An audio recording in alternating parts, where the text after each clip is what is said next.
Things as simple as not looking for work for the past 4 weeks or being a student can push you out of, quote, the labor force.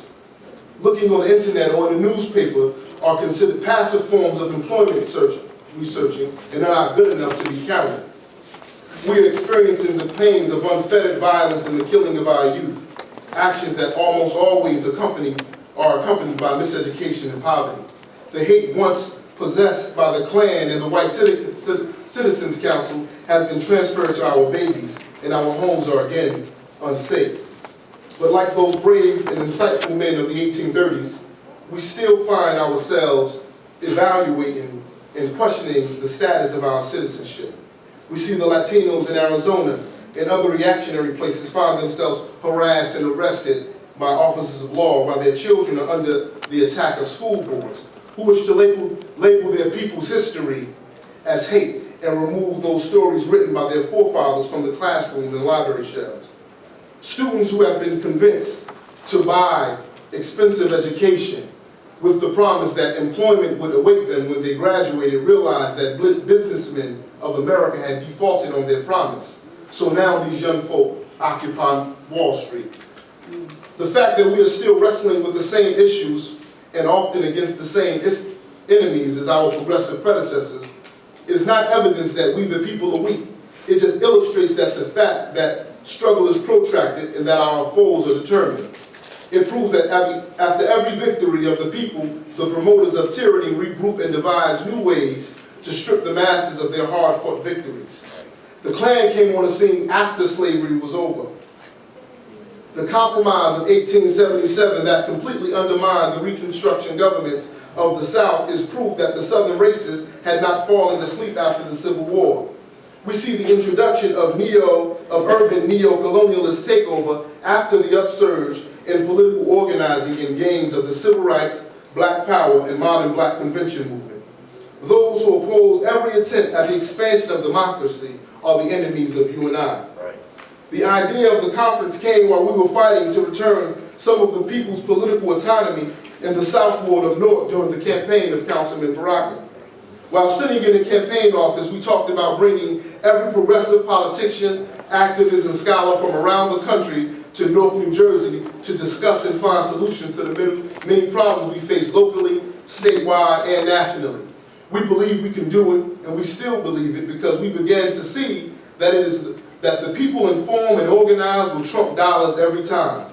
This formula that we used here in Newark with Councilman Baraka could be used all across the nation. And it could be done at a higher level if the other elements of the scholar and the activist are brought into the fold in the next phase. We were blessed because Councilman Baraka was all of those elements wrapped in one. Right. We saw that the backward, though effective movement of the Tea Party and recognized the need for progressives to organize.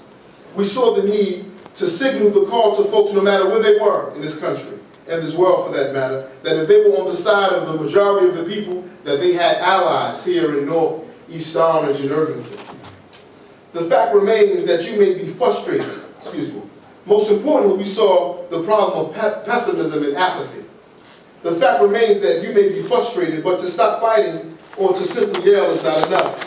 We understood that we have the power to remove the fools we've been yelling at for all those years and put ourselves there and then begin to have conversations and planning sessions on how to change the lives of the people in our community. We identify the problem with the argument that politics means nothing. The problem is those who say that have not realized that those who sit in those seats of power determine who works and who doesn't work, which schools stay open and which ones are closed, which roads get paved and which ones don't, which businesses get aid and which businesses will be allowed to disintegrate, who will pay taxes and who will walk away scot-free. And most importantly, they decide who is more important, the money or the people. And even with the limitations of public office, we believe that the levers of power will be better used in our hands than in the hands of those who have no love or respect for the people. So why are you here?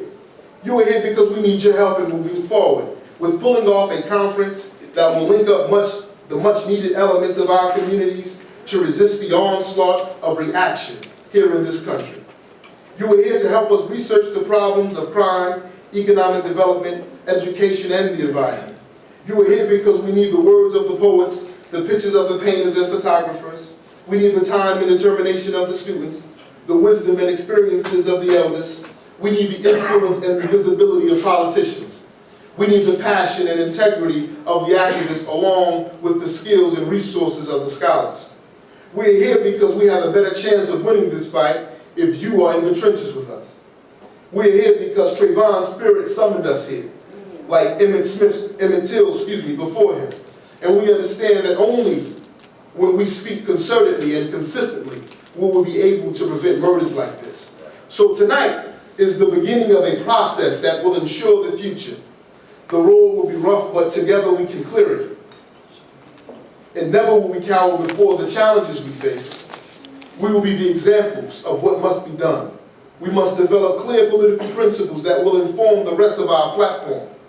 Show the agents of reaction that fear does not reside within us, because we are the people.